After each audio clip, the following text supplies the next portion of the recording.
This topic is episiotomy, forceps, and vacuum-assisted birth. Assisted birth, operative vaginal birth, means that the healthcare provider will use instruments to assist and expedite fetal delivery.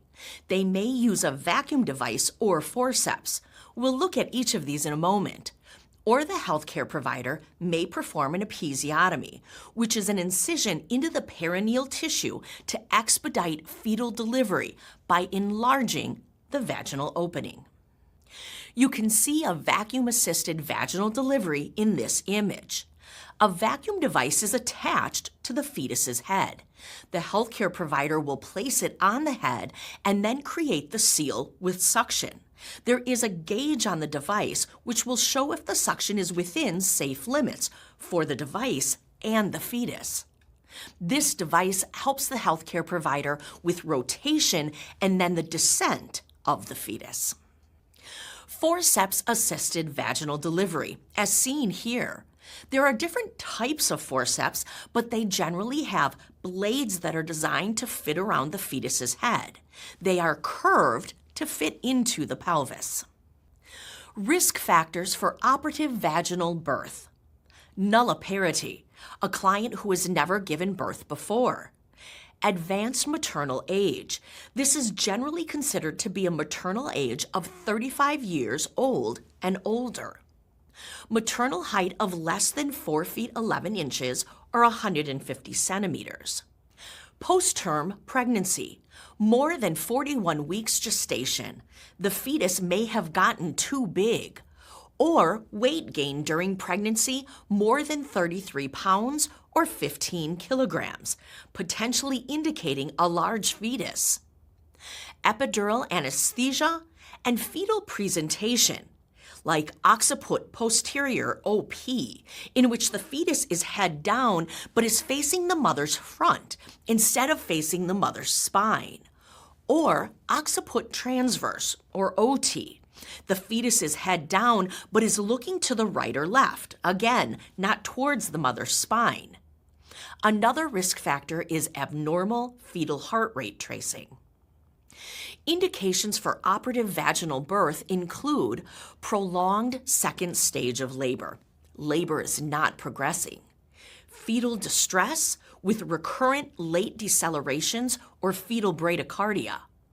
And maternal cardiac or neurological disorders prohibiting Valsalva maneuver, if it is unsafe for the mother to push the fetus out. And maternal exhaustion. The mother is too exhausted to push the fetus completely out. Contraindications.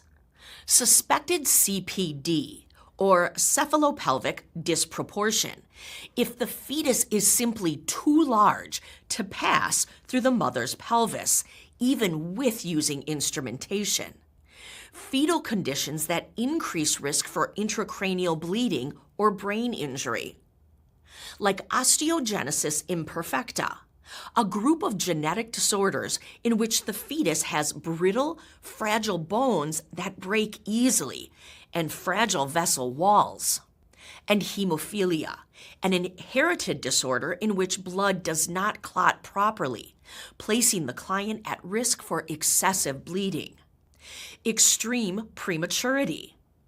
Unknown fetal presentation or position, because the devices will not be able to be placed safely if it is unclear how the fetus is positioned. Operative vaginal birth requires the rupture of membranes so that the head of the fetus can be properly palpated. Complete cervical dilation to prevent any lacerations and hemorrhage. Fetal head engagement so that the forceps or vacuum device can be placed properly. It is important the position of the head can be verified.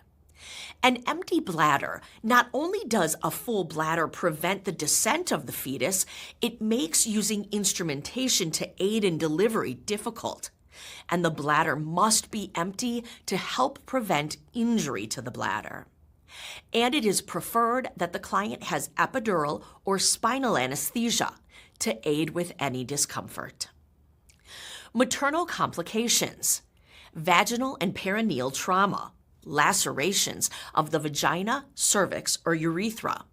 Hematoma in the perineal area due to vessel damage.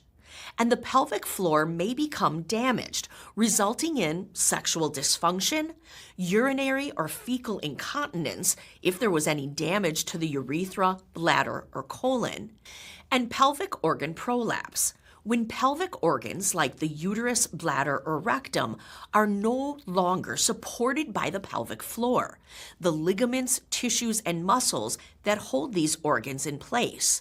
When this happens, the organs begin to sag and may bulge into the vagina. And another complication is postpartum hemorrhage.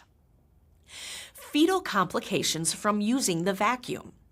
Shoulder dystocia, in which the head is delivered but the shoulder is obstructed by the mother's pubic bone.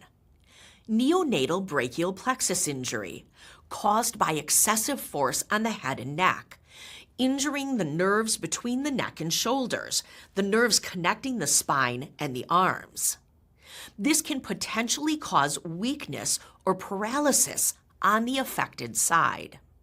Cephalohematoma, when a collection of blood happens between a newborn's scalp and skull, which will place the newborn at increased risk as the bruising heals for elevated bilirubin levels, and then neonatal jaundice. Retinal hemorrhage from damage to the vessels of the eyes. Scalp lacerations and bruising from where the vacuum was attached. Intracranial and subgaleal hemorrhage from the force required to deliver the newborn, which could be life-threatening, and low APGAR scores. Fetal complications from using forceps. Facial nerve palsy, because the blades may have caused trauma to this area. Herb palsy, which is a type of brachial plexus palsy caused by damage to the nerves in the brachial plexus area, what we spoke about earlier, the nerves between the neck and shoulders, the nerves connecting the spine and the arms. This may cause paralysis of the arm and shoulder. Ocular injury, if the forceps were not placed properly and came into contact with the eyes. Intracranial and subgaleal hemorrhage from the pressure of the blades on the newborn skull. Low APGAR scores and lacerations and bruising from where the forceps were placed. Nursing interventions. Assist with bladder emptying before the device is applied. We spoke earlier about the importance of having an empty bladder. Some clients may already have an indwelling urinary catheter in place. Documentation. You will want to document the time the instrument or device is applied and how many attempts or pop-offs happen. With the vacuum device, it will sometimes lose suction and pop off. And communicate with the healthcare provider when contractions are occurring. The healthcare provider may want the client to push during contractions to assist with delivery with forceps. And with a vacuum device, the physician will coordinate pulling with the mother pushing. Consider having the newborn resuscitation team at the delivery for immediate assistance if the newborn requires it. Assess the newborn for complications and symptoms of hemorrhage, like lethargy or seizures, difficulty feeding, and irritability. Care for perineal tears, if applicable. Provide emotional support for the client. This situation can be traumatic. The decision to use a device comes after other interventions have not been successful, when things are not going as planned. Episiotomy. This is an incision into the perineal tissue. It is performed in the second stage of labor, just before delivery, to enlarge the vaginal opening to facilitate the birth of the fetus. It's occurring less and less frequently because an episiotomy is associated with increased risk for pain, bleeding, and infection. There are two different types of episiotomies. You can see them here in the image. Mediolateral. The incision is placed from the vaginal opening at a 45-degree angle, not straight down.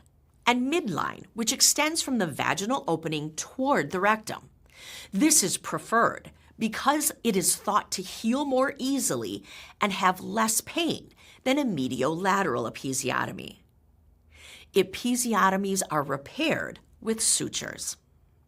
Risk factors for an episiotomy: nulliparity, a client who has never given birth before; large for gestational age or fetal macrosomia, so a large fetus; OP fetal position, occiput posterior, in which the fetus is head down but is facing the mother's front instead of facing the mother's spine; or shoulder dystocia, in which the head has been delivered but the shoulder is caught on the mother's pelvic bone; forceps or vacuum-assisted birth, pushing and delivery in the lithotomy position.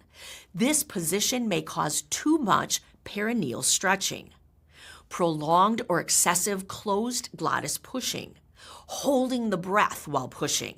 Again, this causes too much perineal stretching.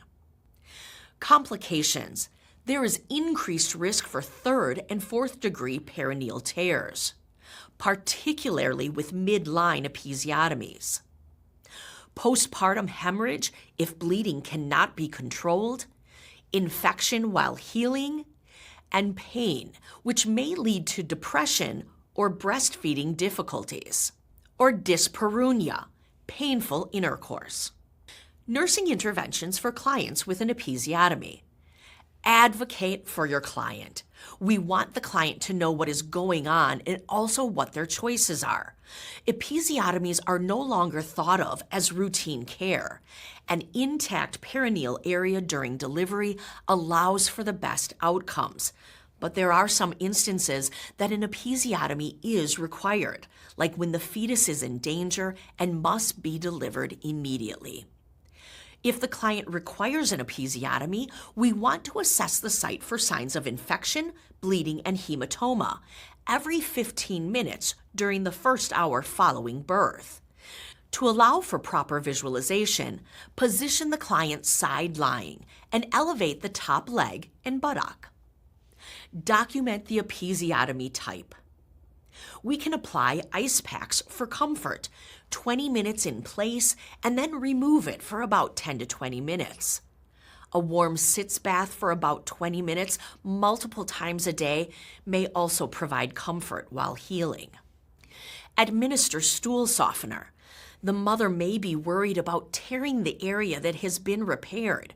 We want to prevent constipation and any unnecessary bearing down. Educate the client about perineal hygiene.